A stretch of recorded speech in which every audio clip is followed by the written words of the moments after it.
here from UMI Trailers. Today we're going to do the walkthrough on your 2011 Fourwinds.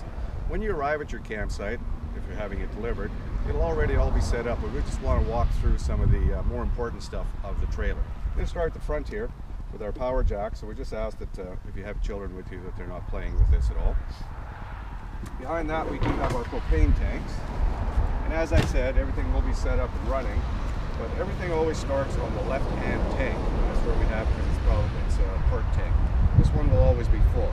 So when the unit's running and all of a sudden maybe you don't have any gas at the stove, or your fridge light goes off, or no hot water, it could be an indication that you're out of propane. So what we're going to do is you're going to come out here, you're going to close one tank, open the other one, and then move the selector switch to the according tank.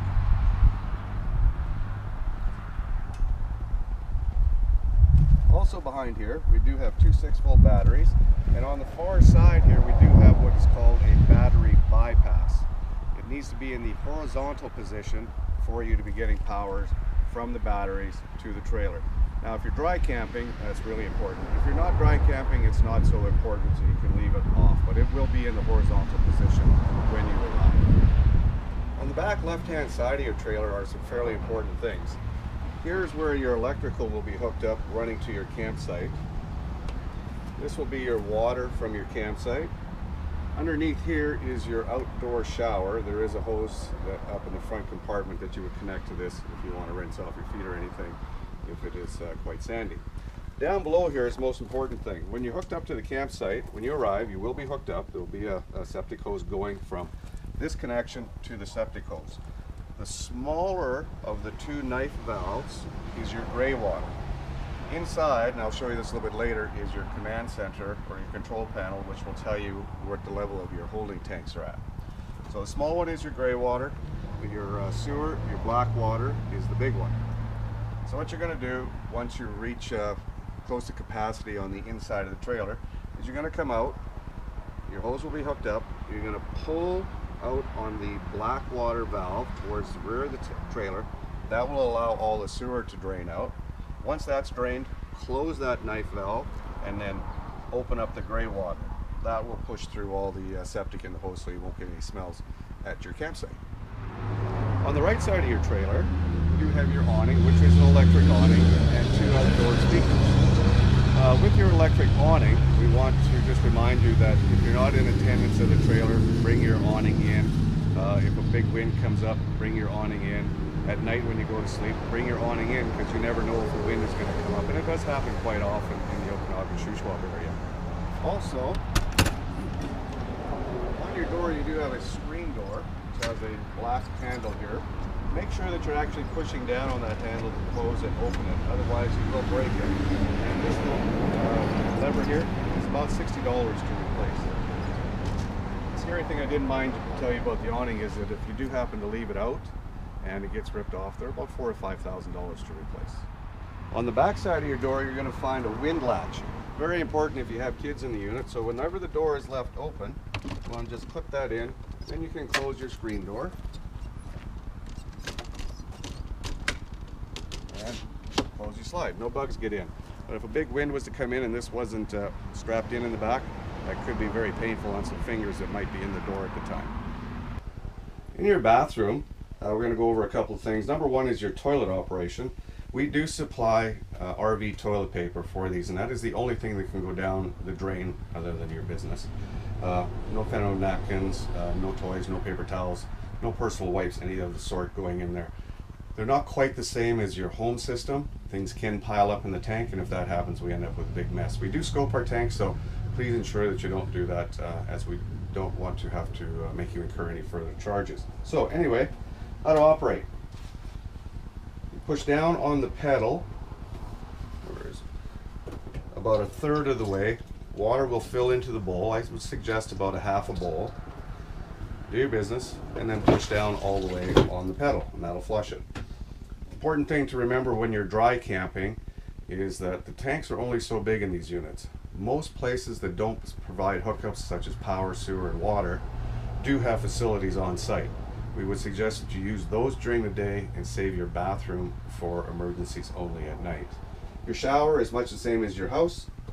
Turn on your taps, get your temperature, pull up on the shower bypass. That will switch it over to the shower head. There's an on-off switch on the shower. We suggest you use that, even if you are hooked up to a campsite water. And the reason being is that the hot water tanks aren't that big in trailers. So you're going to want to be able to make your hot water last as long as possible. So shut it off, get into the shower, turn it on, wet yourself, turn it off, lather up, and then turn it on again and rinse, and then off. And it's especially important when you're dry camping, because if you fill the holding tanks, we don't come out and empty them, and then when we do get there, it ends up incurring you an extra charge. Children who like baths, same thing.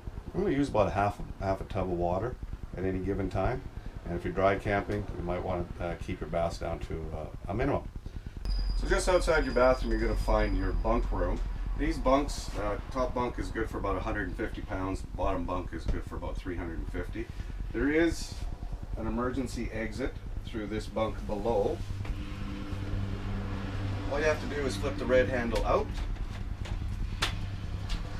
push the window all the way through, and there's some red tabs on the screen here. You just pull those off, pull the screen out, and then you can get out through the emergency exit.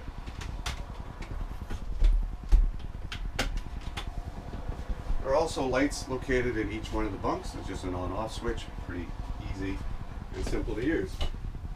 You have a little storage back here, as well as a plug-in. Now remember, plug-ins will not work if you're not hooked up to a campsite or a generator. So if you're dry camping, we do suggest you should take a generator with you, or you can rent one from us here at UMI. So fridge is pretty simple to use. If you're at a campsite, we're going to have it set to auto. That means it'll work off the power, or if there's a power failure, it'll go to gas. If you're dry camping, you're going to want it over to gas, because that's the only way your fridge will work.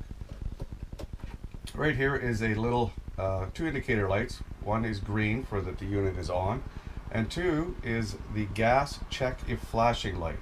So if that light is flashing, that means the pilot light for the fridge has gone out. So either 2 things have happened. There was an air bubble, or it got blown out by the wind, or I guess number 3 would be that the gas is out. So if your gas is out, what you're going to do is what I showed you up front. Go turn off one tank and turn on the other. The way to ensure that your gas is out and wasn't just an air bubble or wind is to light your stovetop. If your stovetop lights and keeps burning, then you know you have gas and it was just a short little malfunction in the fridge. Also, you have your cold setting here. That'll be set at 3. It's imperative that you leave it at 3, because if you turn it up and forget about it, then you chance freezing up your fridge. The fridges do take somewhere of 6 to 8 hours, depending how hot it is outside, to cool down. Like I said, it will be running when you arrive, but it will take some time. So if you've got food in a cooler, leave it in the cooler. You can put it in the fridge, but just remember to leave your fridge closed, because it will take longer to cool it down if you're opening and closing it. Located right next to your fridge is what we call the brains of the unit, our little control panel. This switch up here is for the bunk room slide, so we don't want to be playing with that. And down here is your heat and air conditioning. Let's start with your control panel. Through the middle here are some buttons that you can depress. You don't have to push hard, and they will show you the levels indicated by these lights above the buttons. So we have our battery showing full, our fresh water showing empty, black showing empty, and gray showing empty. As you use these things, they will adjust. Your battery may start to come down if you're dry camping, so that would be a good indication to start your generator and charge it up. Your fresh water, of course, will come down as you're using your toilet and your sink and shower. So just keep an eye on these. If anything is approaching the full mark for your black and gray, and you'll see that it says 2/3 full. There is still quite a bit of room between 2/3 and full, but once it hits 2/3, go out and pull those knife valves I showed you. That'll drain the tank. Now, they may not read empty all the time. It may go down to 1/3. And that only means that something has gotten stuck on the sensor. It may show up to the site with that happening. We try our best to make sure it doesn't, but that does happen sometimes. We can guarantee you that the tanks are empty. Along here we do have our water pump. The only time you'll need to use the water pump is if you're dry camping to get water into the system. If you're hooked up to a campground, it'll automatically feed. Next one is your water heater for gas and your water heater for electric.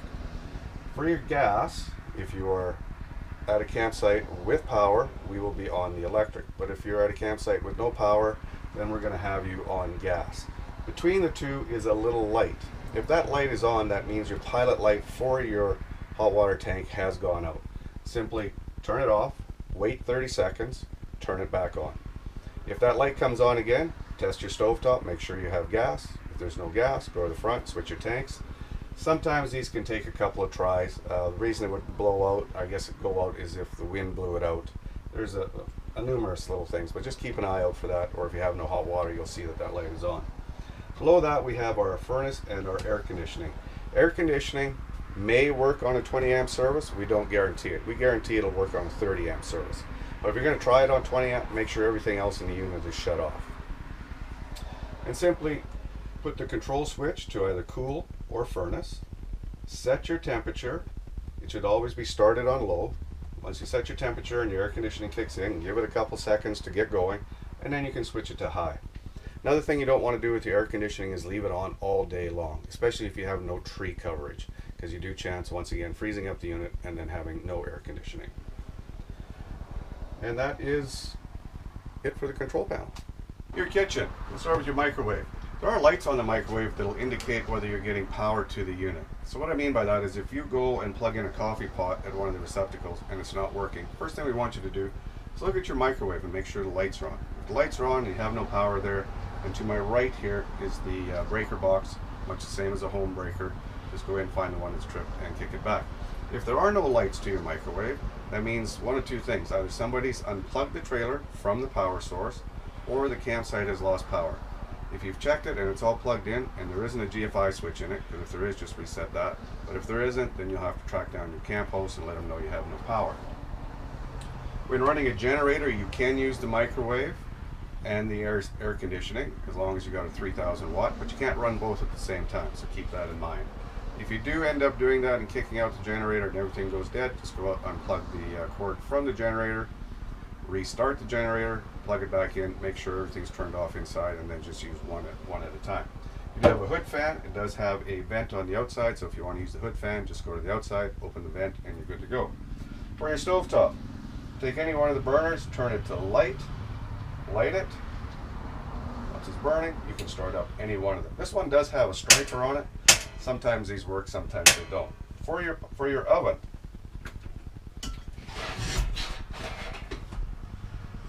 much like a home hot water tank, turn it to pilot on, push it in. Under the second shelf, or the middle shelf, you'll find the pilot light. Just like that. Hold it for about 10 seconds. Once that's happened, let it out and turn it to your desired temperature. Your kitchen sink. Very important that you don't put big chunks of food down your kitchen sink. We ask that you clean the plates thoroughly of all big scraps of food, then go ahead and do your dishes. Otherwise, you could end up plugging up our system. So located across from your stovetop, you're going to find that fuse box I was talking about.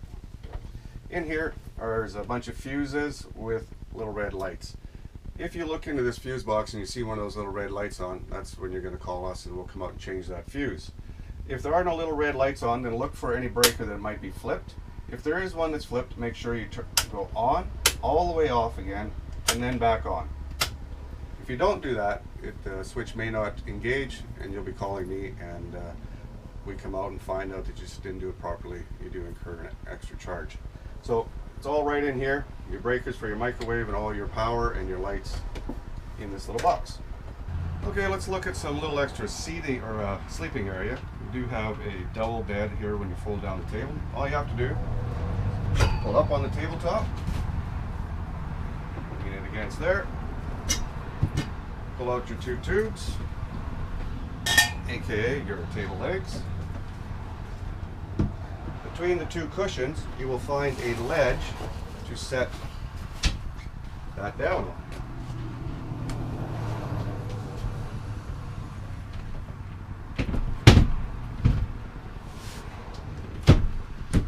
Once you've got it in place, just put your cushions down, pull the backs of the cushions, lay them down flat,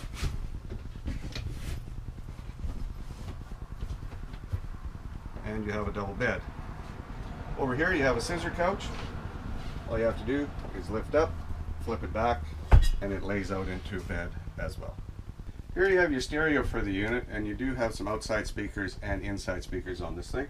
All you have to do is hit the power button, which is located by the big knob. Turn that on. And here are your speaker selections. One.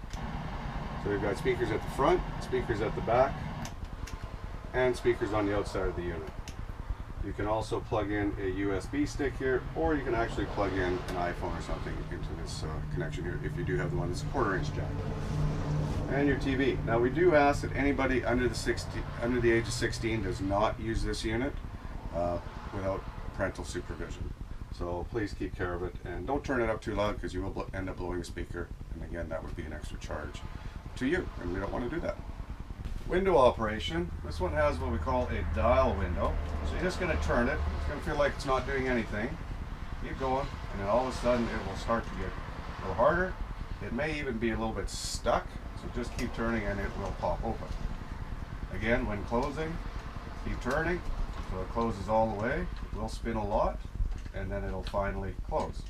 You do have your easy up and easy down privacy blinds. Don't need to yank on them, just pull down lightly and they'll work just fine. One thing I forgot to show you for your air conditioning is this is your air conditioning unit in the ceiling here. They have two settings on them. One looks like just a heat register out of your house with some tabs for opening and closing it. So if you close it, that will push the air through the ceiling ducting to the back of the trailer and into your bedroom. So it might be a little bit more useful for you to cool those rooms off at the end of the night. If you want all your air conditioning in the main body of the trailer, just open that back up and it'll put all your air in the seating area. In the bedroom here, another one of your easy up blinds. There's another one of the emergency exits. I'm not sure if you could see it in the video on that last one, but all you have to do, lift up, straighten your handle, push your window, push the red tab all the way through, grab the red tab on the screen here, pop that out, and then you can get out of the trailer that way. Close it back up, gently pull your blinds down, and that is your emergency window operation in your bedroom. So when you enter the unit through the door, right on the wall beside the door, you're going to find the slide switch for your bigger slide. You're going to find your awning control, and you're going to find your light switches for in the unit and the outside light. Let's talk about the awning. It's clearly marked in and out. So when you push the out or the in button, it's going to come in. When you push the out button, of course, it's going to go all the way out. And you'll know the awning is all the way out when you see the back of the silver tube that holds the fabric. And you want to stop there. Some of these units will continue to roll, and they'll roll back on themselves, resulting in a bent arm, which again would be an extra charge to you. So make sure that when it goes all the way out, you stop when you see the metal bar that's holding the fabric. And when bringing the awning in, bring it into you, you can sort of watch it through the door as it gets closer. Just be very careful. Don't keep holding that button once it has touched the side of the trailer, as you can burn out the motor. Again, the wind warning on the awnings is very important. If you're not in attendance of the unit, bring your awning in. If you go to bed at night, bring your awning in, as you never know when the wind will come up, and we don't want to have to charge you for any awning repairs. Now, if it is raining outside and you are in attendance of the unit, you can hear it touch. If it is raining outside and you are in attendance of the unit and there's water building up on it, don't worry, they do automatically dump. Or if you're not sure, you can go to one of the arms or the back arm and just pull down gently, and it will release the water onto the ground. That is it for this trailer. One last thing. When you arrive, you will see this green booklet. Inside, it does have the awning operation guide. It also has what we call your checkout list. Has everything that needs to be done before we come to pick up the unit at 10 a.m. on your checkout day, unless you've arranged for a later checkout. It is marked on here 10 a.m. So make sure you do all this stuff. On the back of this list is your do's and don'ts for the trailer. At the bottom you will find our office number, our 1-800 number. Underneath that you'll find our emergency number, and that's in case you have a fire or flood. If it's outside business hours and it's anything other than that, we ask that it can wait till the morning, and then we can solve that problem for you. Other than that, that is it. Thanks for bearing with us for this 20-minute video, and we're going to see you very soon. Thanks for watching.